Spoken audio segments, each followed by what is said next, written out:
I love that terminology, advantage leader. But I suppose I've got a question for you just around that. Yeah.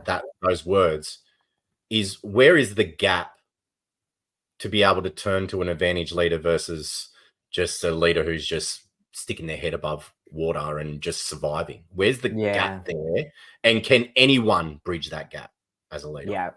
Well, it's a pathway really, as well as a gap.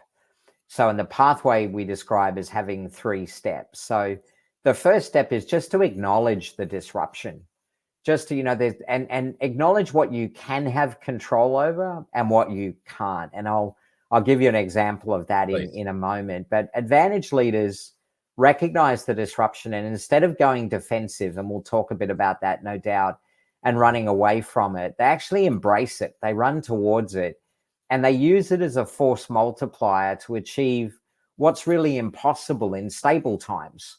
So they pivot. They kind of go, oh my goodness, disruption.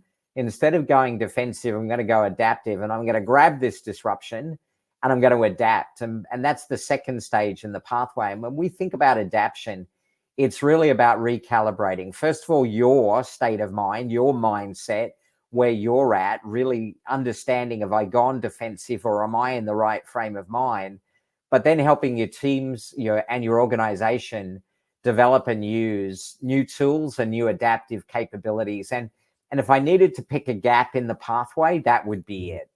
A lot of us recognize the disruption, but many of us don't then rescaffold. And then obviously the third step is those that then apply those tools, those techniques, those capabilities for themselves and their organization to come out of the disruption actually stronger than when they went in. And if you look at our co-authors, many of them did that. And there's one in particular, probably because of timing. I just spent, like many of the people watching this, an amazing few days at the Australian Grand Prix.